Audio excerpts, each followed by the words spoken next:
je m'appelle Betty, j'ai 25 ans, maman d'un petit garçon de 1 an et demi et je suis à l'origine de la marque Le Petit Gigoteur.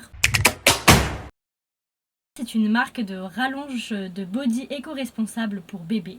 Donc ça se présente comme ça et ça permet de rallonger la durée de vie des bodys de bébés pour consommer moins de body et pour économiser davantage. Alors je sais pas s'il faut être créatif pour être entrepreneur, je pense que chaque personnalité peut tirer quelque chose de nécessaire dans l'entrepreneuriat. Maintenant, c'est vrai que ça fait développer la créativité puisqu'il faut redoubler toujours d'efforts pour avoir une communication adéquate, pour se développer, pour créer des nouveaux projets, etc. Donc je pense qu'il y a une part de créativité dans l'entrepreneuriat finalement. Ça va faire très cliché, mais mon fils, avant d'être maman, j'avais jamais pensé à ces histoires de body, de consommation de vêtements en masse, etc. Donc c'est vrai que mon fils m'a inspiré pas mal dans mon entreprise. Après, ce qui m'inspire dans l'entrepreneuriat, c'est les femmes en général qui se développent. Il y a de plus en plus de femmes entrepreneuses et ça fait vraiment plaisir à voir. C'est sûr que l'évolution de mon fils va influer beaucoup sur mes besoins et sur les besoins que peuvent avoir les autres parents. Donc il est possible effectivement que je crée des produits en fonction de l'évolution de mon fils, bien qu'aujourd'hui j'aimerais rester un monoproduit avant d'évoluer vraiment.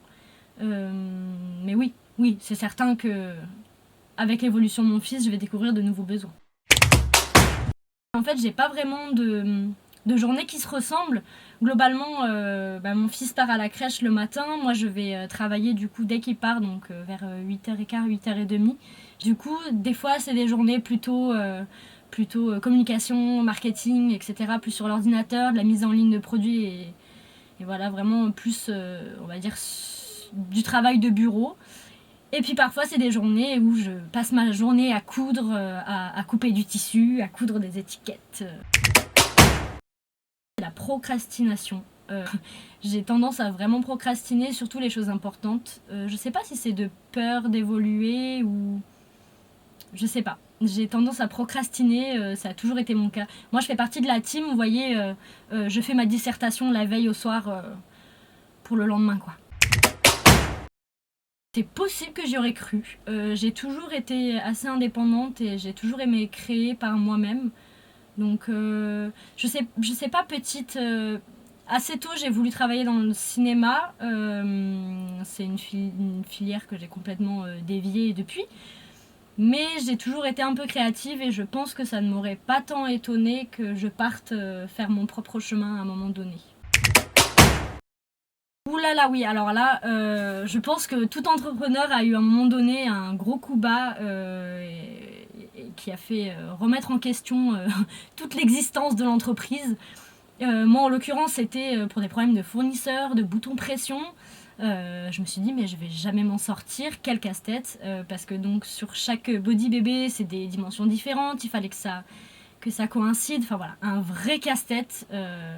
Heureusement que j'étais bien entourée pour me rebooster et me dire t'inquiète Betty, ça va aller. J'essaye au maximum de dissocier ma vie familiale de ma vie professionnelle, bien que c'est pas toujours évident puisque quand on démarre dans son entreprise, en tout cas me concernant, je suis tout le temps dedans, j'ai tout le temps une tête dedans.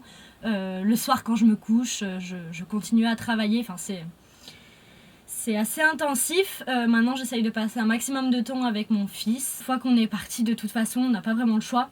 Il faut y aller et du coup, ça se passe plutôt bien.